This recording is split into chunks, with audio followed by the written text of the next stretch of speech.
It began with a strange obsession. Ramiz had always been fascinated by antique objects, relics of the past that carried the weight of unknown stories.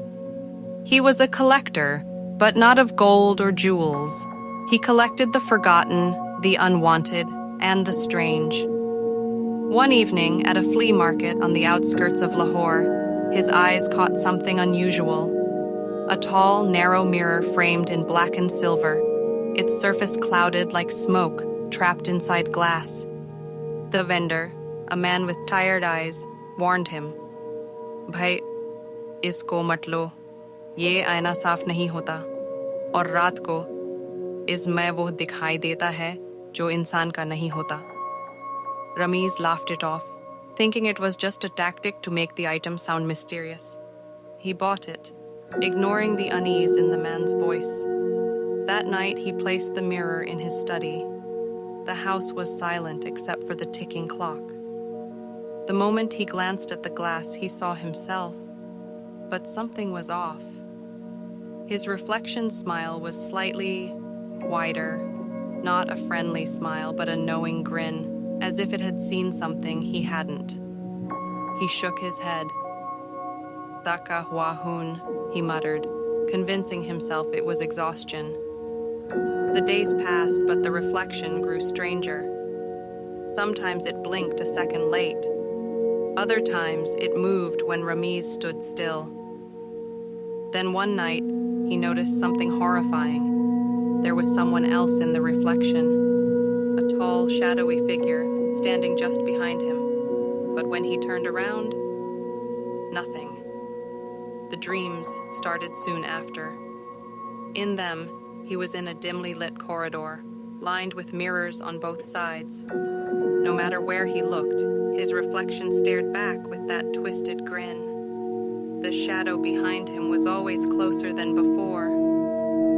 One evening, as the call to prayer echoed faintly from a distant mosque, he heard a soft tapping sound coming from inside the mirror.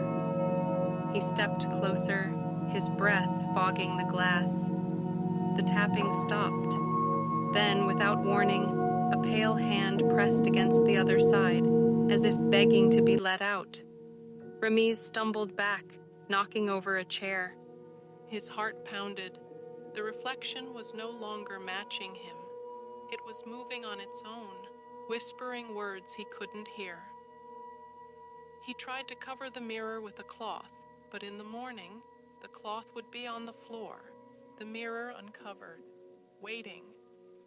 His friends noticed he was changing, dark circles under his eyes, jumpy movements, and a constant habit of looking over his shoulder.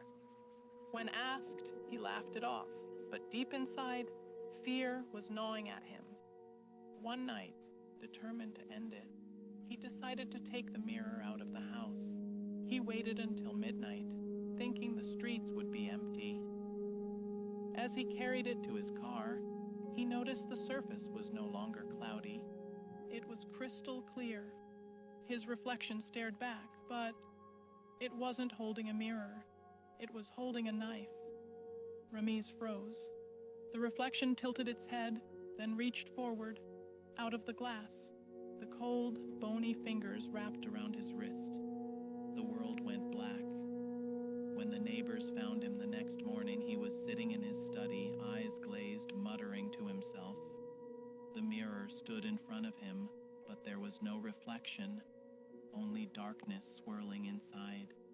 They say the mirror is still in that house, waiting, and if you stare into it long enough, you'll see more than your reflection. You'll see him